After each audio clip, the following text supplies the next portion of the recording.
Bienvenidos a este canal JAB Canal 32, transmitiendo desde California. Su amigo José Antonio les da las buenas noches a mi querida audiencia inteligente. Tenemos hoy, en este día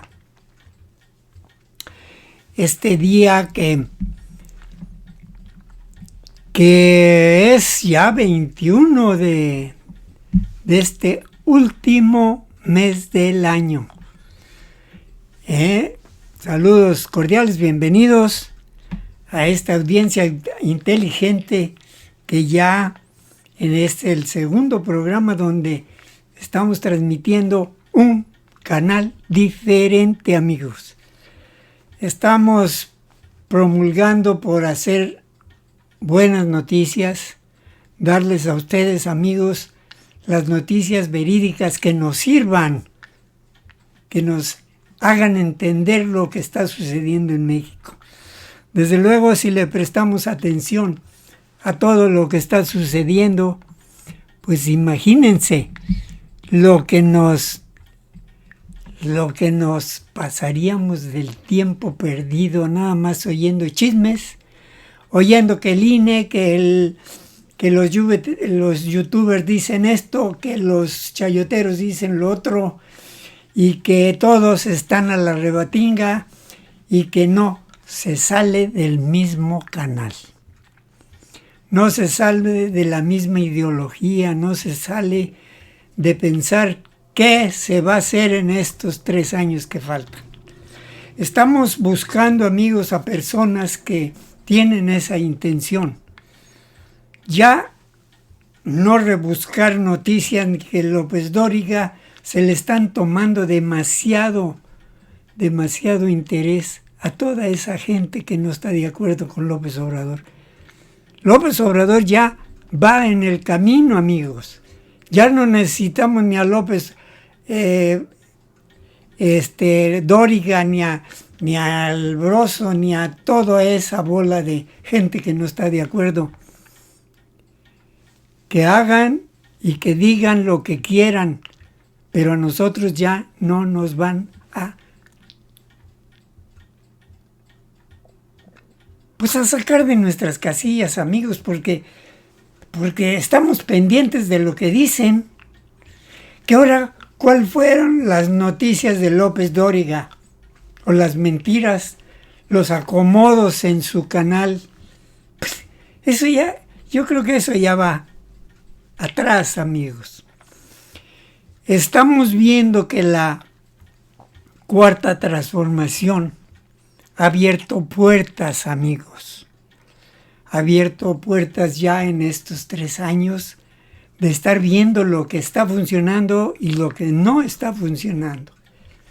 Pero esas puertas abiertas hay que cruzarlas, como dice esta señora,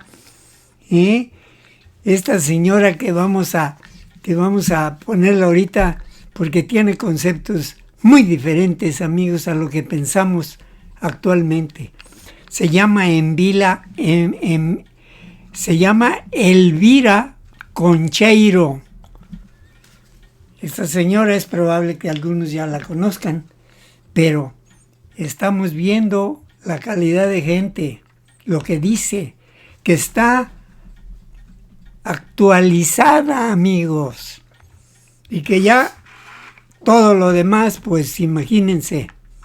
Ahorita lo que dijo Lorenzo Córdoba, pues fue una barrabasada, porque él solito se puso la soga al cuello. Ahora falta lo que diga la Suprema Corte, pero estamos pendientes en esto. Amigos, creo yo que esto tiene 2 salidas. O se pone las pilas el magistrado de la Suprema Corte, o nos da el revés de lo que siempre ha sucedido. Le da la razón al INE y seguimos como siempre, amigos. Seguimos.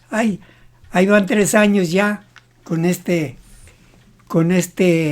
presidente, más aparte los 40 años que sucedieron a los demás. Pero entonces no se decía nada, amigos. Ok, me da mucho gusto que esta señorita esté aquí con nosotros, porque son cosas importantes las que nos va a decir. Y lógicamente, pues ya saben ustedes que esta gente lo que dice, lo dice y nos hace pensar. Un gusto participar en esto y quiero por lo tanto agradecer a la brigada y a todos los compañeros, a Paloma Sáenz, esta invitación, este esfuerzo, y a todos ustedes por estar aquí. Hoy nos pusieron un tema que está en la prensa, que está en las mañaneras, que está en las noticias continuamente, que es el tema de la revocación de mandato. Hay una pelea alrededor, tendremos que conquistar 2 veces o 10 veces quizá ese derecho que ya está establecido. Es un derecho para opinar a mitad de camino sobre cómo lo están haciendo nuestros gobernantes y poder, si consideráramos que lo están haciendo mal o muy mal, poderlos quitar del puesto, del cargo, presidente y otros cargos. Esto es la revocación de mandato, es algo que nunca hemos realizado en nuestro país, que el gobierno de Andrés Manuel López Obrador estableció ya en la Constitución como un derecho, y que tenemos que estar peleando ahora su realización. Y sobre eso es sobre lo que yo quiero hablar. ¿Por qué estamos peleando si ya es un derecho alcanzado, si ya es algo que se introdujo como algo que los mexicanos podemos llevar a cabo, realizar? Algunos dirán de manera inmediata, pues porque está en manos del INE organizarlo, y en concreto de Córdoba, de Lorenzo Córdoba. Y tendrán razón, que de inmediato ese es el problema. Pero yo creo que tenemos que reflexionar, además de eso, además de esa realidad, es decir, que hay todavía expresiones muy claras del viejo régimen actuando y tratando de frenar lo que este gobierno está haciendo, o lo que este gobierno ha impulsado, y lo que son derechos democráticos que no tienen precedente y que implican muchas más cosas que el simple acto de ir a votar un día. De ir a votar un día diciendo este lo hace bien o este lo hace mal. Creo que nos mete en una ruta, y a mí eso es lo que me parece más importante, que el asunto de la revocación del mandato, siendo sin duda un derecho democrático, es un asunto que nos mete en un proceso. Y eso es lo que la izquierda, o ciertas izquierdas no alcanzan a ver exactamente. Que durante este proceso que lleva 3 años de gobierno, se están abriendo puertas. Pero de nada sirven puertas abiertas si no las atravesamos, si no tomamos el camino que nos dan esas puertas abiertas.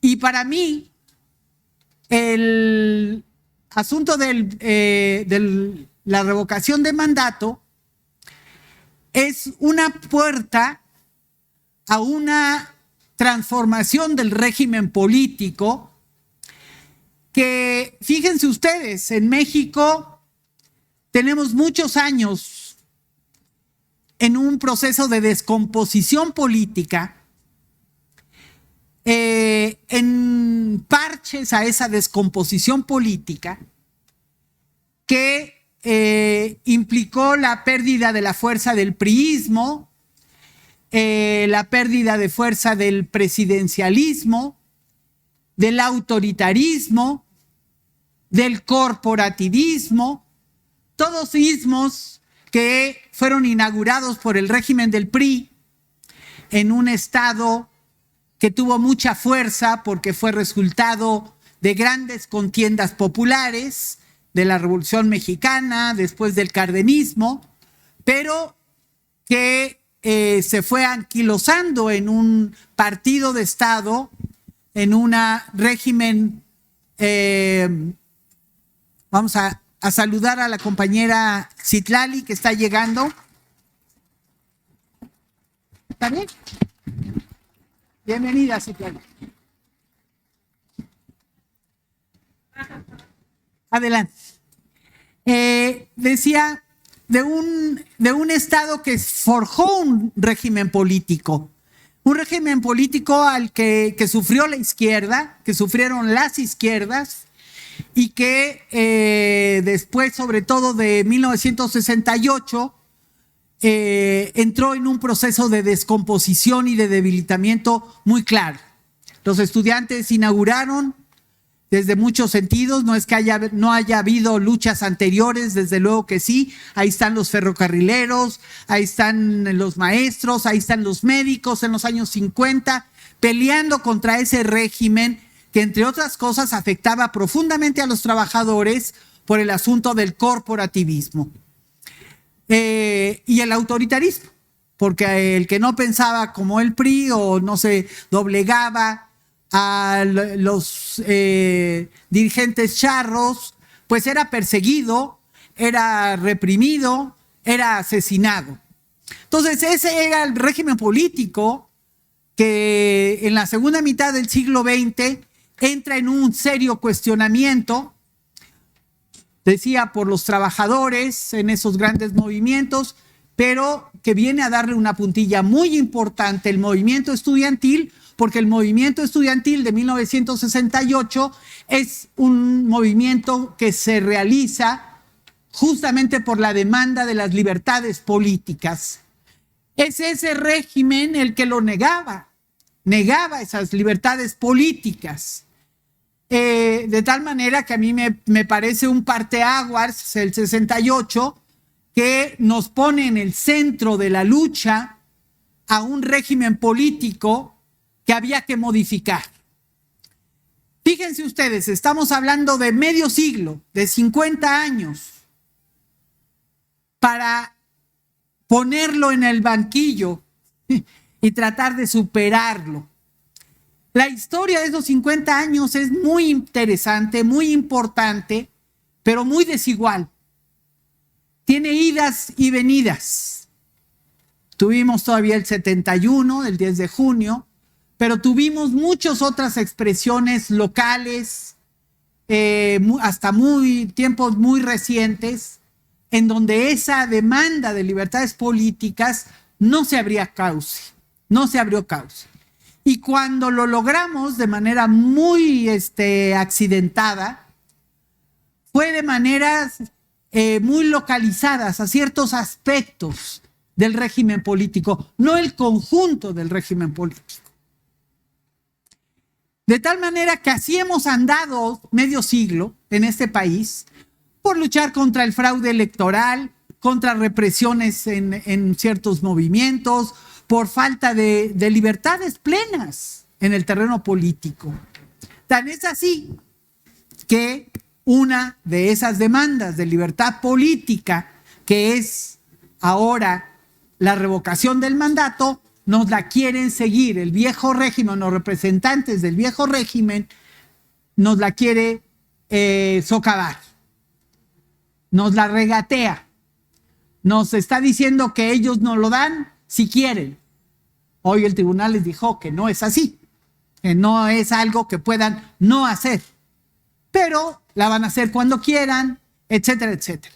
Entonces, lo que estamos viendo son vestigios del viejo régimen político que no terminamos de transformar, pero que evidentemente están abiertas las puertas para lograrlo.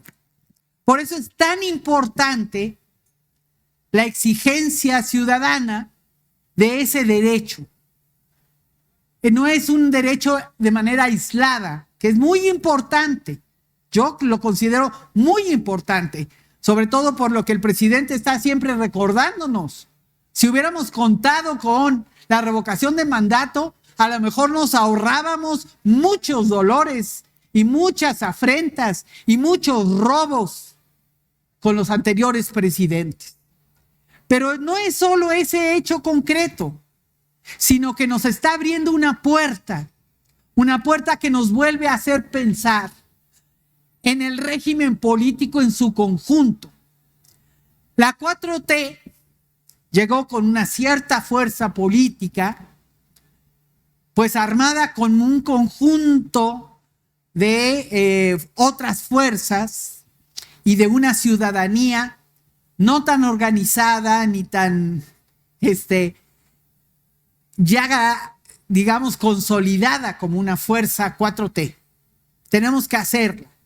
Tenemos que darle ese cuerpo, darle esa fisonomía a esa fuerza política que llevó al gobierno de la 4T.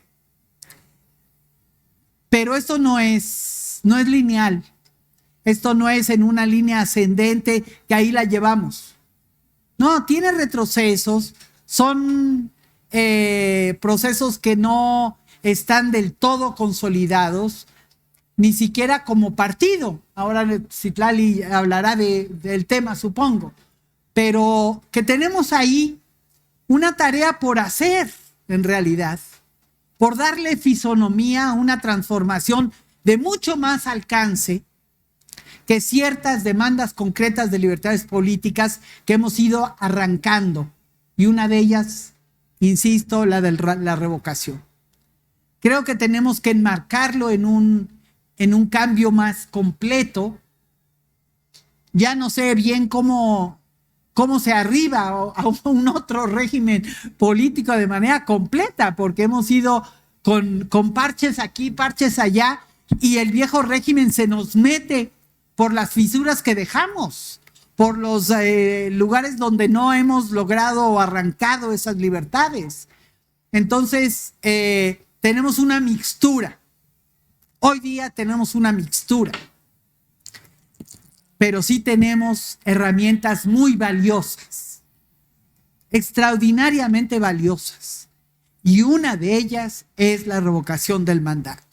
Yo aquí lo dejo para que están mis compañeros y podremos seguir dialogando sobre el tema. Muchas gracias. Bueno, les damos un receso a estas tres personas. ¿Cómo es posible? Si ya está en la Constitución la revocación del presidente, todavía se está peleando, amigos, que el PRI, que el PAN, que esto, y que el... Ay, andan a la rebatinga, y el INE que también mete la cola. Bueno, pues es interesante lo que dicen, así que vamos a seguirles dando voz al señor don Armando Bartra, que lo escuchamos en el programa anterior, nada más que fue muy lacónica su participación, pero ahora sí lo tenemos aquí. Así que adelante. Bueno, pues ya nos pusimos de acuerdo, voy a seguir yo y va a cerrar Citlali, si es que no llega el compañero que estamos esperando. Y no quisiera repetir los argumentos que ya nos ha dado Elvira, no solo de la importancia de este derecho, la revocación de mandato como un derecho ciudadano, que tenemos que defender como tal, es decir, como un derecho, y luego tenemos que ejercer este derecho si es que todo sale bien como nosotros queremos que salga. Es muy difícil que lo echen para atrás.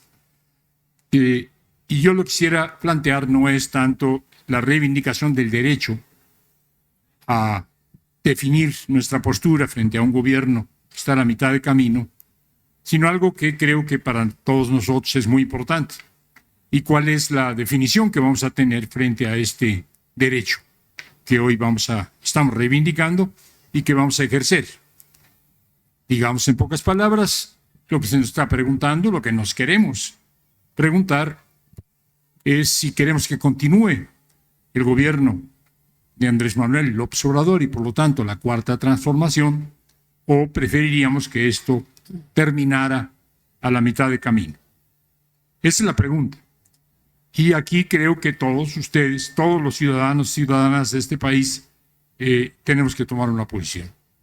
Yo quisiera plantearles un razonamiento al respecto. Nos ha explicado Elvira una razón histórica por la cual hay que reivindicar este cambio de gobierno y esta nueva etapa en la historia de nuestro país y las libertades democráticas que implica.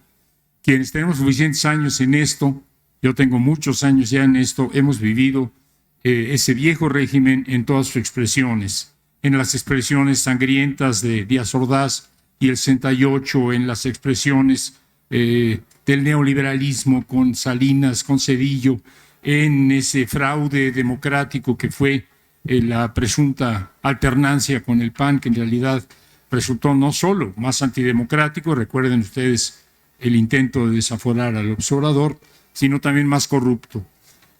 Las razones históricas para reivindicar este cambio que se ha iniciado hace un poco más de 3 años son muchas.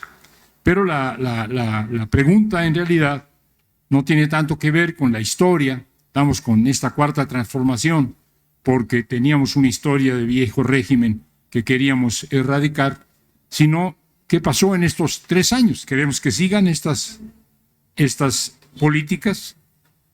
Yo creo que la mayor parte de ustedes, cuando menos de buena parte de la gente con la que yo he podido platicar en ferias como estas y otras, dirá que sí, que haciendo un balance no les gusta todo lo que ha hecho este gobierno, no les parece suficiente, no siempre les parece que lo haya hecho de la manera adecuada, pero que en lo fundamental sí, que en lo fundamental las nuevas políticas, las nuevas formas de hacer gobierno, los nuevos programas son dignos de ser aplaudidos.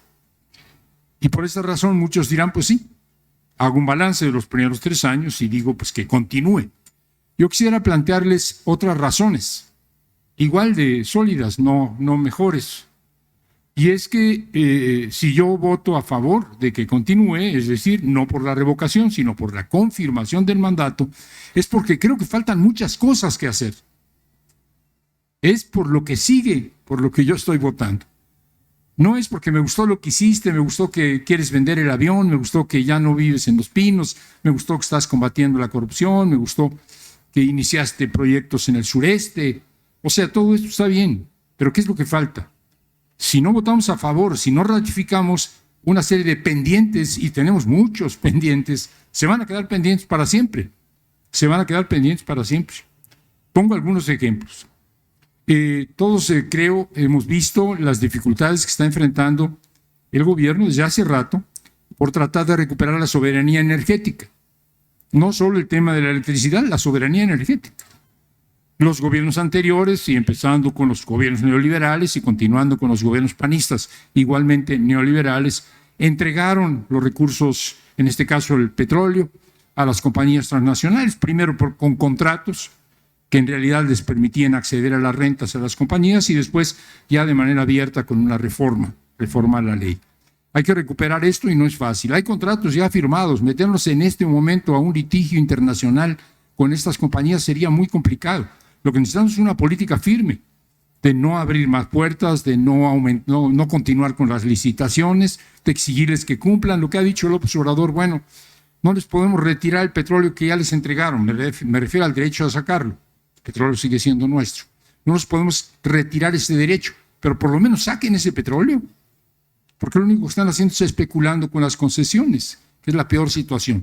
Necesitamos recuperar el petróleo, necesitamos terminar la refinería, necesitamos reducir la dependencia respecto al petróleo, una conversión energética que es fundamental. Y ahora necesitamos recuperar la soberanía en el ámbito de la electricidad. Entregamos el abasto, bueno, la producción, la generación y el abasto a las compañías transnacionales que ahora alegan su derecho diciendo que son productores de energía limpia.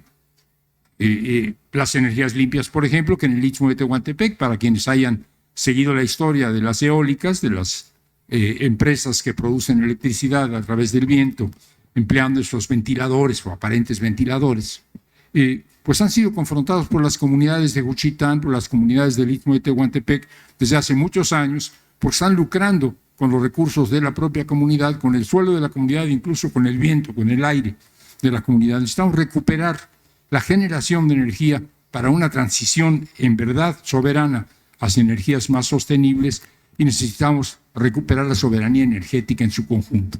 Y esto va a suceder si ratificamos este gobierno, no va a suceder si no lo ratificamos. Tenemos un pendiente y grande. Estamos saliendo, no hemos salido del todo. Veo que la enorme mayoría de los que están aquí abajo traen sus tapabocas. Nosotros aquí arriba aprovechamos la coyuntura para quitárnoslo, pero ahorita bajando nos lo volvemos a poner. Estamos todavía en una pandemia, ahora está el Ómicron, no sabemos si es más letal o menos letal. Estamos todavía en una pandemia.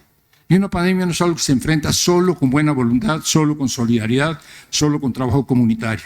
Una pandemia, algo de esta magnitud, un golpe de esta magnitud, de carácter evidentemente sanitario, pero también económico, pero también social, se tiene que enfrentar con políticas públicas y con el aparato del Estado. Todo el aparato del Estado tiene que involucrarse para enfrentar un tema que pone en riesgo la vida de los ciudadanos y las ciudadanas de este país, la economía de este país y finalmente del mundo. Y esto nos encontró a medio camino. O sea, este gobierno estaba haciendo una transición también en el ámbito de la salud.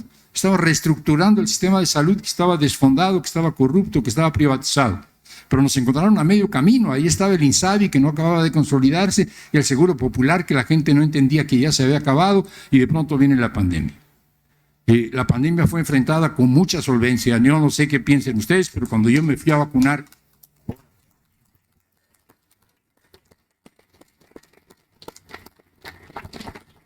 la primera, llevo la tercera, ya tengo la de refuerzo, por la edad se ayuda.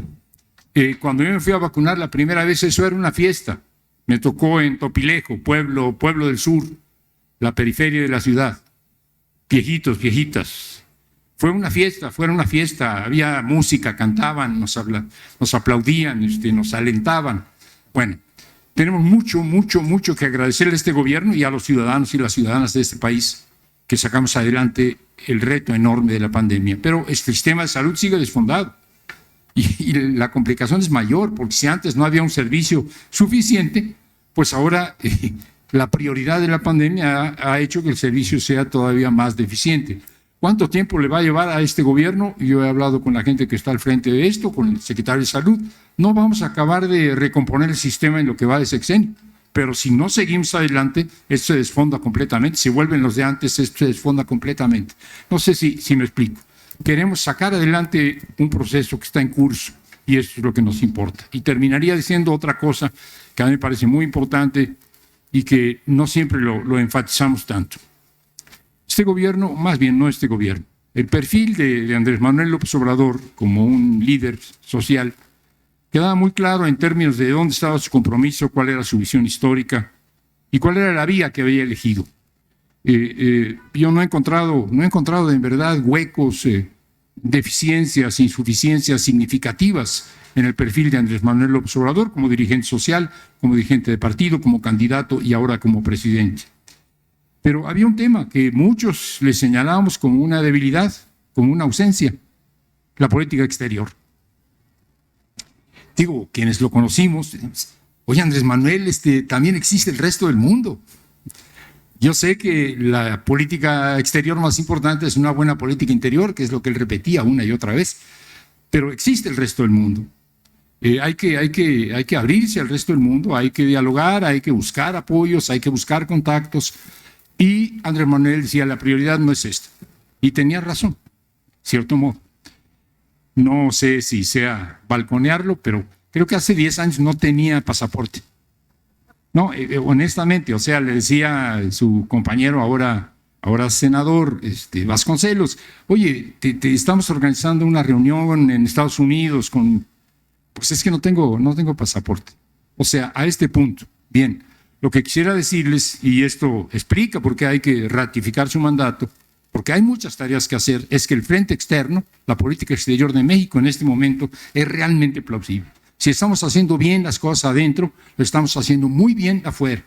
Y no es una rectificación sencilla. Acabar con la corrupción interna es complicado, acabar con la privatización interna es complicado, acabar con la entrega de los recursos naturales en lo interno es complicado, reducir la desigualdad en lo interno es complicado. Pero abrirle paso a una política exterior independiente, teniendo 3,000 y pico de kilómetros de frontera con Estados Unidos, acuerdos que fueron firmados en momentos en que dominaban los neoliberales y una economía estructurada para estar integrada a la de Estados Unidos es muy complicado. Y Andrés Manuel, a partir del momento en que empezó a gobernar para el país, claro, pero empezó también a tener una política exterior extremadamente solvente. Solo quisiera señalar, ustedes lo habrán visto quizás, hay un país más que se incorporó a esta conversión hacia la izquierda en América Latina, ¿no?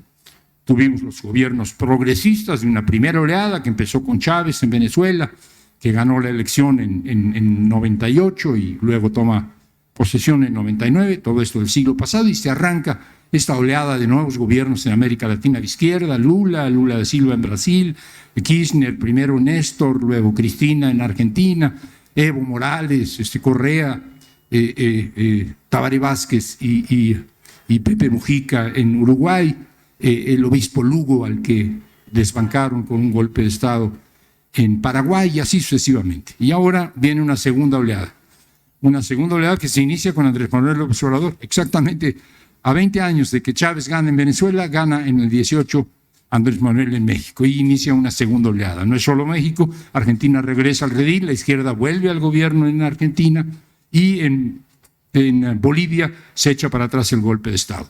Pero además, muy recientemente, gana la izquierda en Perú. Y como sucede en México, y como sucede en Argentina, y como sucede en todos lados, hay un intento de la derecha de no permitir que el gobierno de izquierda peruano se consolide.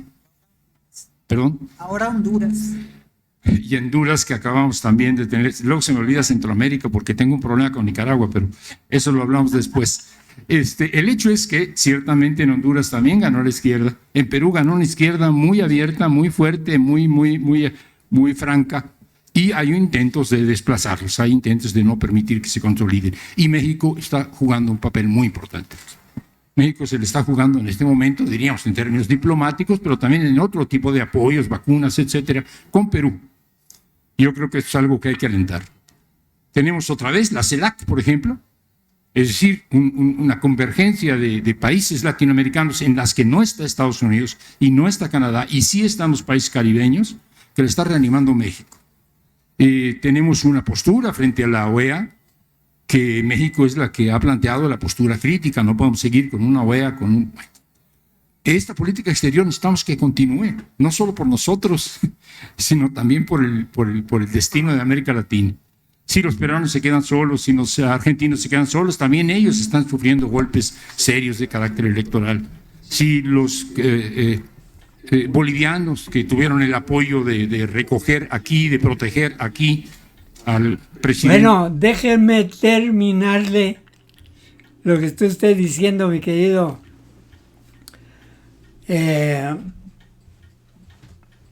Armando. López Obrador se le criticaba efectivamente que no quería ir a ningún país, porque todos los países del mundo deben de tener el respeto y que cada uno tiene que complementar sus problemas. Y no quería nada. Esto se le criticaba a don Armando muchísimo a López Obrador, efectivamente. Y tiene usted mucha razón. Hace 10 años Andrés no tenía pasaporte. Bueno. ¿Qué ha sucedido en estos 3 años simples de mandato? la relación que ha tenido con América del Sur, don Armando, ha sido increíble. El presidente de Argentina vino y fue una persona que alababa mucho todo lo que está haciendo López Obrador. Y no se diga en Estados Unidos. Así que es un presidente completo, don Armando. Así que nos da mucho gusto escucharlo, señor. Y qué bueno que está usted activo. Y qué bueno que usted,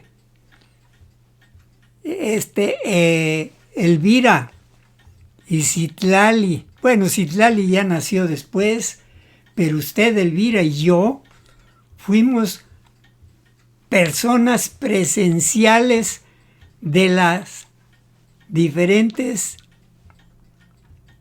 administraciones anteriores.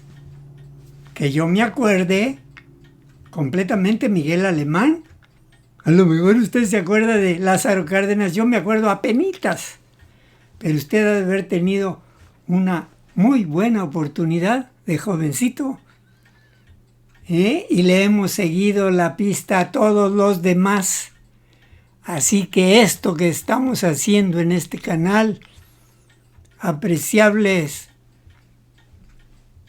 amigos inteligentes, es un honor escuchar a esta gente que participó y que vio y que ahora está viendo ese cambio. Adelante, don Armando. Discúlpeme que lo haya interrumpido, pero era importante hacer esta aclaración. Evo y al vicepresidente García Linera se quedan sin México, América Latina misma se debilita. Necesitamos seguir con esta política exterior, necesitamos crear un bloque latinoamericano que nos permita a todos juntos, marchando juntos, cada quien a su ritmo, cada quien a su modo, saliendo del neoliberalismo. Y para esto, hoy México es protagónico, no lo era antes. Y Andrés Manuel, ese líder que no tenía pasaporte, hoy es un personaje de la política exterior. No estoy hablando solo de América Latina, que es lo más importante. Entonces, termino. Creo que necesitamos defender nuestro derecho a decidir a medio camino si queremos que sigan gobernando quienes gobiernan o queremos cambiarlos por otros. Creo que en este caso estamos presionando fuerte para que se haga esta revocación de mandato, para que se nos consulte realmente, y creo que vamos la mayor parte de nosotros a decir que sí, que queremos que continúe.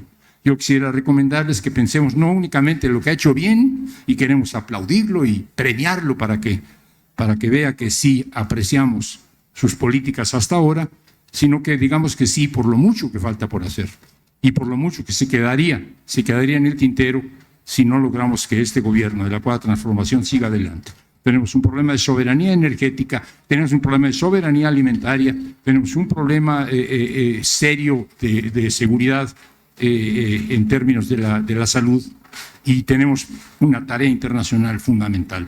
En estos momentos, ciertamente en Honduras, pero ciertamente en Perú, pero también en Bolivia, sin duda también en Argentina, están esperando que México siga adelante. Y seguramente, muy seguramente, en muy poco tiempo vamos a tener también a Brasil y vamos a tener también a Colombia. Sería terrible. ¿Cuál que falta? Chile. Bueno, quién sabe, ojalá. Vamos a ver qué pasa en Chile. Pero sería terrible que en momentos en que América Latina se reanima y vuelve, como en los primeros años de la primera década de este siglo, a marchar para salir del neoliberalismo, México se bajara del caballo.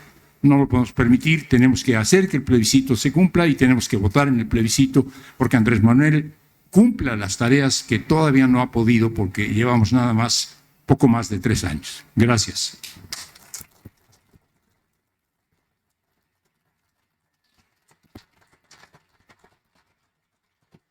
Bueno, pues me toca seguir esta conversación. Yo quisiera agregar a lo que ya se un par de reflexiones y de alertas, porque ahorita en este mismo momento los consejeros del INE están sesionando porque quieren suspender el proceso de revocación y me parece que pues habrá que estar al tanto porque pues son parte la expresión de ese viejo régimen que no está haciendo su tarea como autoridad electoral, más bien están pues litigando políticamente desde un espacio que tendría que garantizar la democracia, que al final es, digamos, esa palabra, esa figura, ese concepto tan utilizado en muchos, pero tampoco concretado en parte de varios de los personajes del viejo régimen.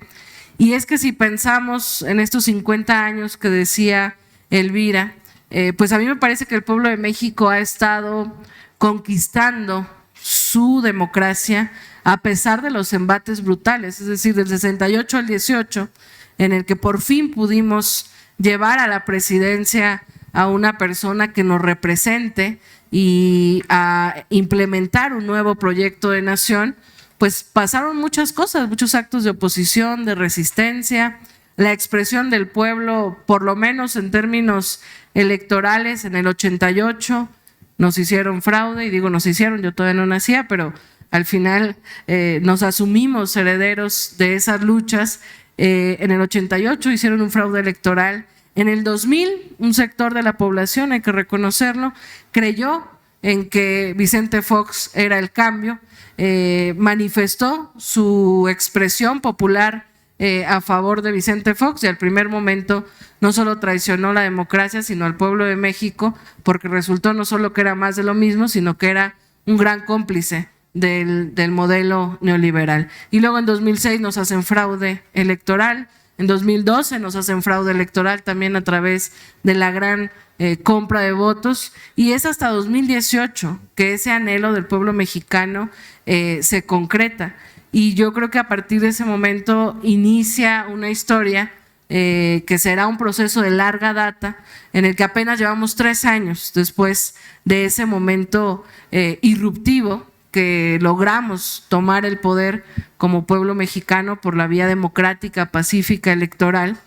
Y si me apuran, yo pienso que la Cuarta Transformación tiene en su máxima expresión o en sus objetivos más profundos la construcción del poder popular. Es decir, si la democracia es el poder del pueblo y nuestra lucha profundamente democrática por un país diferente, que busca igualdad, que busca justicia, que busca todo esto que se está construyendo, y como bien decía Armando, pues todavía no lo vamos a ver quizás cristalizado en su máxima expresión en un sexenio, que busca la garantía para todas las personas de los derechos y servicios más básicos, un acceso digno a la salud, un acceso gratuito a la educación, tener, digamos, derechos laborales profundamente respetados, dignos, a la altura de la clase trabajadora. Es decir, este país que estamos construyendo, y digo estamos porque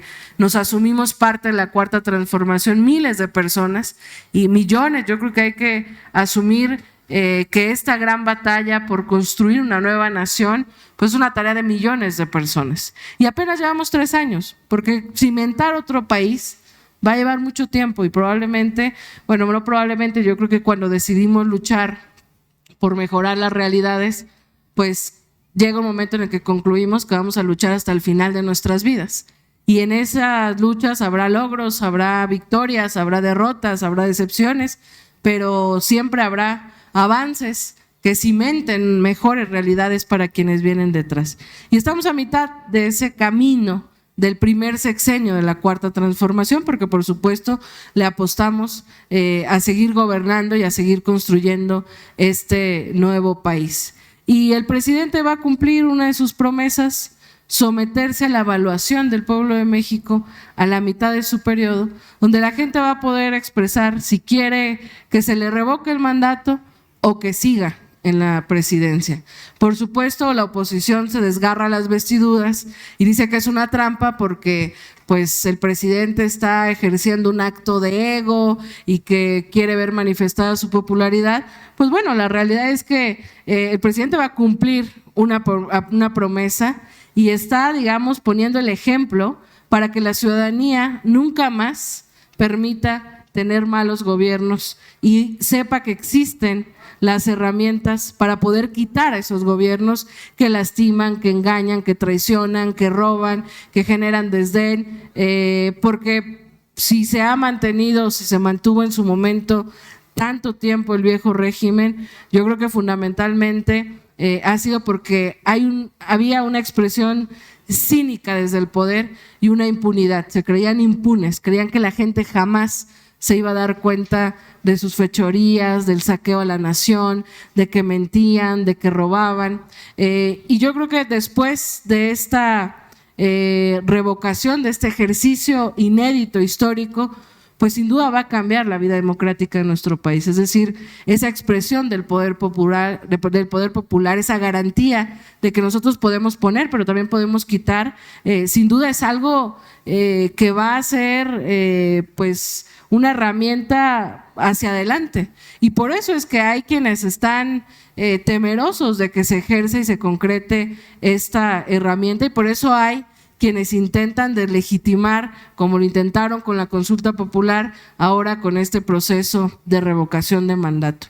Y yo quisiera alertarles de lo del INE, porque en el INE pues tenemos dos consejeros, el consejero presidente Lorenzo Córdoba y Ciro Murayama, que pareciera que más que una autoridad electoral, más que un árbitro imparcial, pues son representantes de la oposición, que también, por cierto, habría que exigir que el PRI, el PAN y el PRD, en vez de estarnos quitando tanto presupuesto a la población, pues que hagan un solo partido, porque nos sale muy caro mantener 3 partidos políticos que representan lo mismo, que tienen los mismos candidatos, la misma agenda, pero diferente presupuesto porque se dice que son aparte. Pues los representantes de esa expresión del viejo régimen, de esa clase política que se resiste a morir o a cambiar, si es que tuvieran la capacidad de hacerlo, pues está ahí tratando de hacer un activismo constante desde el INE contra todo acto de la Cuarta Transformación y del presidente. Y hay un elemento que ellos argumentan, dicen que no pueden hacer el proceso de revocación de mandato porque no tienen presupuesto, porque se les redujo el presupuesto en esta política de austeridad que existe, donde los consejeros del INE, fíjense nada más, ganan más que el presidente, más que los secretarios de Estado, más que los magistrados, más que los integrantes de la judicatura. Es decir, son las personas que del dinero del pueblo ganan más y no han querido bajarse el sueldo, a pesar de que se hizo una ley para que nadie gane más que el presidente. Y fueron además capaces de litigar contra la ley, argumentando que pues ellos tenían que ganar mucho, porque incluso creo que en algún momento ha habido expresiones de estos políticos del viejo régimen de que pues si no hay altos sueldos, pues cómo vamos a garantizar que no roben, ¿no? Es esta visión tan caducada del ejercicio público y del servicio público. Y bueno, el propio INE en su momento, derivado de la Ley Federal de Revocación de Mandato y de la propia Constitución, que en su artículo 35 plantea que los ciudadanos tenemos el derecho a poder promover esta revocación de mandato, como la consulta popular o como proponer leyes, etcétera, pues ellos generaron los lineamientos para acatar esta ley y ellos habían planteado un cronograma. La primera etapa, la recolección de firmas, es decir, la ley plantea que tiene que haber el 3% de la lista nominal de por lo menos 17 estados de la República que soliciten que se realice este ejercicio. Y por eso yo espero que aquí ya todo el mundo haya firmado. No puedo hacer campaña porque el INE a los dirigentes de los partidos en esta etapa no nos lo permite, pero bueno, yo espero que la mayoría ya haya firmado. Hasta el 25 de diciembre se va a dar esta recolección de firmas. Vemos a muchos activistas, simpatizantes del presidente de la República recolectando, pero también a una minoría muy reducida, pero que existe, de Frena, que pues dicen que ellos van a hacer campaña para que se vaya el presidente. Pero vemos a las expresiones, digamos, a esa pluralidad del pueblo, pues utilizando esta herramienta, recolectando firmas, y hasta el 25 de diciembre ese límite, digamos, para recolectar las firmas, el INE las revisa, las valida. Si se cumple con los requisitos, tendría que emitir la convocatoria el próximo año para realizar esta consulta el 10 de abril. Ese es el propio cronograma que ellos en su momento plantearon. La Cámara de Diputados, que es quien tiene pues la autoridad o la facultad de definir el presupuesto, pues plantea un presupuesto para el INE para la revocación de mandato, justamente derivado del ejercicio del INE. El INE destinó 500 millones de pesos para la consulta popular y se acordarán que solo colocó la tercera parte de las casillas. En la Ley Federal de Revocación de Mandato se exige que la autoridad electoral coloque todas las casillas como en cualquier elección normal. Y entonces los diputados dijeron, bueno, si tú colocaste la tercera parte de las casillas con 500 millones de pesos, pues entonces con 1.500 millones de pesos puedes realizar la revocación que ya te permite colocar todas las casillas. Ese es el presupuesto que la Cámara de Diputados le destinó al INE específicamente para la revocación de mandato. Y el INE, como tuvo una reducción en el presupuesto, porque el INE no solo los consejeros no se han bajado su sueldo, sino que además han salido ahí varias notas, gastan y facturan joyas, comidas, ropa, vestuarios deportivos, es decir, lo que ha hecho toda la vida el viejo régimen. En este momento de cambio, varios consejeros y el INE como institución se ha resistido a adaptarse a este momento de cambio. Entonces se le redujo el presupuesto en una política de austeridad, además en un momento de pandemia, donde la prioridad, por supuesto, es la salud de las y los mexicanos, pero tienen el presupuesto suficiente para su funcionalidad y los 1.500 millones de pesos para realizar la revocación de mandato. No obstante, el Instituto Nacional Electoral dice, no, pues yo ya estoy acostumbrado a la burocracia dorada, este dinero no me alcanza, y entonces emite una controversia constitucional que está todavía sin resolverse para que la Suprema Corte de Justicia le dé o argumente darle más presupuesto, cosa que yo creo que no va a pasar. Y hoy precisamente, insisto, ahorita seguramente estarán votando, yo estaba hace rato viendo el debate, muy probablemente se voten 5 contra 6 consejeros. Lorenzo Córdoba y Ciro Murayama presentan un proyecto en el Consejo General del INE para decir que, bueno, como no tienen el dinero suficiente, que se suspenda hasta nuevo aviso la siguiente etapa de la revocación de mandato, que van a terminar de contar las firmas, pero que como ellos no tienen dinero, o les dan dinero o no. Permítame interrumpirla, señora Citlali, nada más para decirles a mi audiencia inteligente que este programa fue anterior a lo que sería esa votación en el INE de 5 contra 6. Pero, amigos inteligentes, fíjense hasta dónde se entiende ya los tejes y manejes del INE. Hasta Citlali parece pitoniza, ¿verdad? Que ya adivinó que 6 iban a votar sí y 5 no. Bueno, pues ahí tienen, amigos, que todo esto que sucede ya dentro de esa mafia de las instituciones liberales. Lo sabemos, amigos, y estamos entendidos de lo que está sucediendo. Y esta señora pone el dedo en el renglón y hasta parece adivina. Adelante, señora. Hacen hasta nuevo aviso.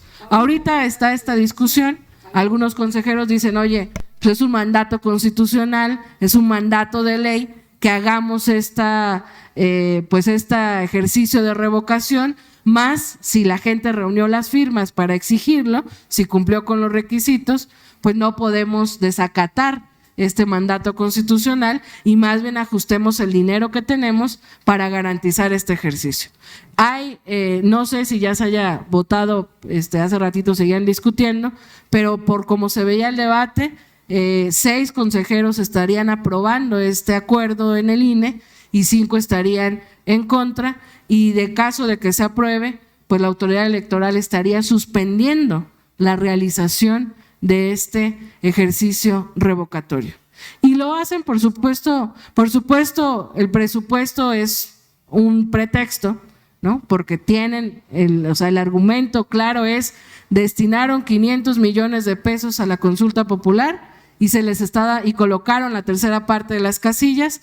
Hoy se les está dando 1.500 millones de pesos para que coloquen todas las casillas. Entonces, por supuesto que es un pretexto, porque le tienen miedo al pueblo organizado, porque le tienen miedo a la expresión máxima de la democracia. Y lo hemos visto en cada instante. Vemos el debate de la derecha, el debate de algunos consejeros del INE en contra de los ejercicios. ¿Quién iba a pensar que la máxima autoridad electoral alega en contra de la consulta popular o alega en contra de un ejercicio de revocación de mandato, que son herramientas? Permítame otra interrupción, que no estoy de acuerdo con lo que usted dice. El INE le vale gorro el pueblo, no le tiene miedo, como usted dice, Citlali. Por eso ha hecho lo que ha hecho durante tantos años, que se creen, como son autónomos, pero se creen dueños. Así que pueden hacer y deshacer. El INE no le tiene miedo a la gente. Por eso ha hecho lo que ha hecho. Adelante, señora. Que sin duda empoderan a la ciudadanía, que fomentan la participación y que nos fomentan a participar más allá de elegir una autoridad. Entonces, bueno, creo yo que esta disputa por la nación sin duda sigue abierta y por eso es muy importante que asumamos este papel histórico, político y social que tenemos quienes creemos en este proyecto de cambio, quienes vemos que el país está cambiando, que a veces quisiéramos que cambiara más rápido, por supuesto, que también nos da mucho coraje que mientras el presidente está caminando, gobernando, avanzando, por un lado este elefante reumático que él ha hablado, pues cada vez se intenta mover más, pero es difícil empujarlo, y por otro lado, día y noche, la oposición intenta ponerle el pie.